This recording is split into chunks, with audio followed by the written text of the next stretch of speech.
Varad academy Hingoli राज्यव्यापी उपक्रम मोफत मार्गदर्शन यामध्ये आपलं स्वागत आहे.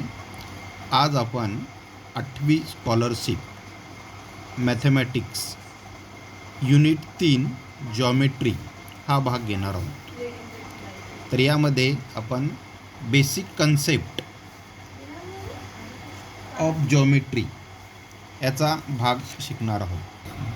विद्यार्थी मित्रांनो, बेसिक कन्सेप्ट ऑफ जॉमेट्री हा भाग पूर्ण पहा आणि आपल्याला आवडल्यास चॅनलला सबस्क्राईब करा व विद्यार्थी मित्रांना व नातेवाईकांना 8वीमध्ये किंवा स्पर्धा परीक्षेमध्ये भाग घेणाऱ्या विद्यार्थ्यांना ते शेअर करा.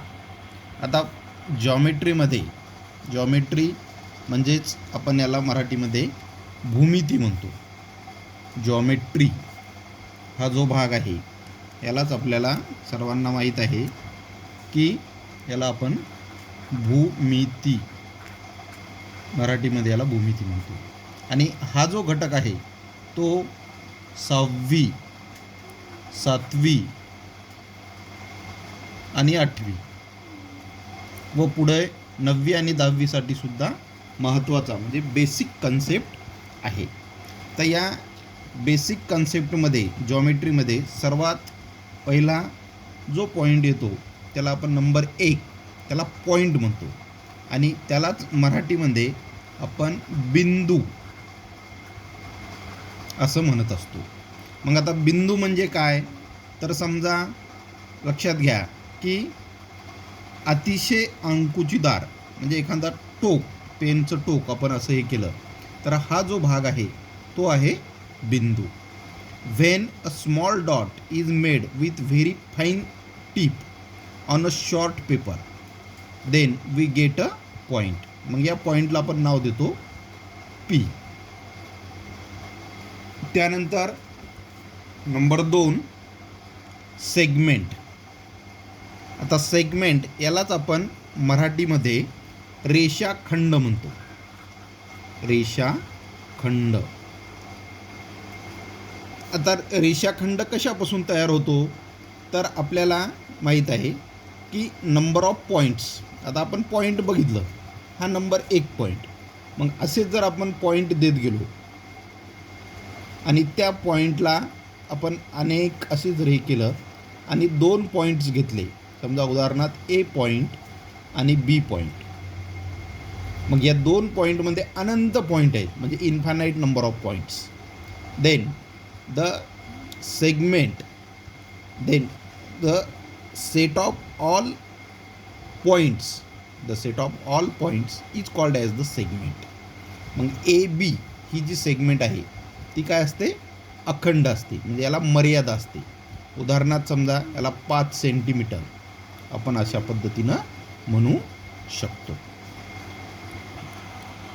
स्टार हां सेगमेंट. आता उदाहरणार्थ 5 सेंटीमीटर हा एक आपण सेगमेंट घेतला आणि दुसरा एक सेगमेंट पी क्यू हा सुद्धा 5 सेंटीमीटर घेतला. तर हे जे 2 सेगमेंट आहेत हे 2 segment A B congruent to P Q, A B congruent to P Q याला आपण म्हणतो कॉन्ग्रंट.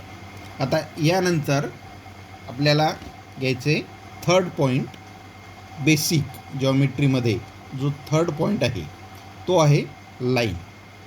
आता लाईन यालाच आपण मराठीमध्ये म्हणतो रेषा. आता सेगमेंट आपण काढली आणि सेगमेंटमध्ये एक आपल्याला लक्षात येते की segment is a limited. Segment has a 2 end points but a line is called as the infinite on both sides. Then we observe the line A B passing through point A and B. Then the arrow on either side indicate that the line has infinite length. It has a infinite number of points. Then its segment means the limited. point, and if the segment B end extend infinite number of points. The arrow indicates the infinite number of points, and here a point, then this arrow contains infinite number of points, then at that time the AB is called as the line. This is the first part. Now second, if two distinct points, if a given only two distinct points, suppose A and B, then determine a line. This means one and only one line can be drawn passing through two distinct points. If two distinct points is drawn, then draw only one line passing through two distinct points. This is the second point. Now third point is infinite number of lines can be drawn from a point. If a given one point, then आता एक point आहे, मग या एका पॉईंटमधून आपण किती रेषा काढू शकतो? Infinite number of lines. Then one line is draw from point P, another line is, then the number of line is the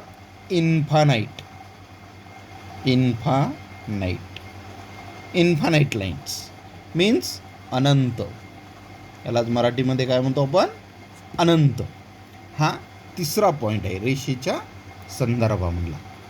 आता चौथा पॉईंट आहे, जर दोन रेषा आपण ड्रॉ केल्या,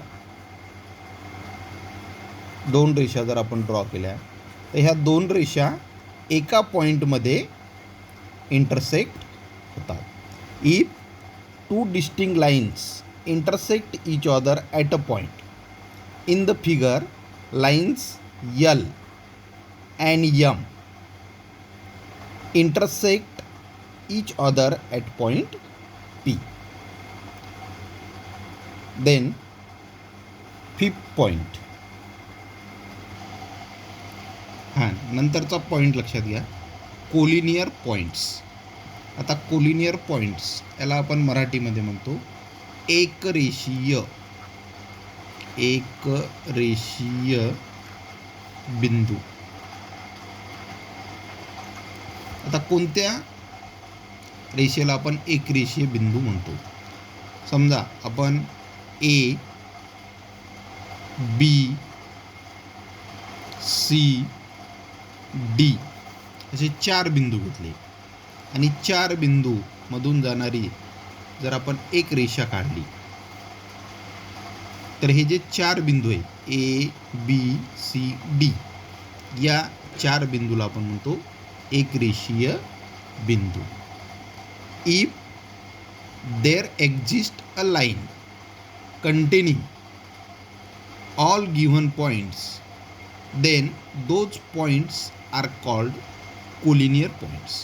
In a figure, A, B, C, D are called collinear points. आता कोलिनियरच्या opposite non collinear points. आता नॉन कोलिनियर पॉईंटला आपण मराठीमध्ये म्हणतो नैकरेषीय बिंदू. नैकरेषीय बिंदू.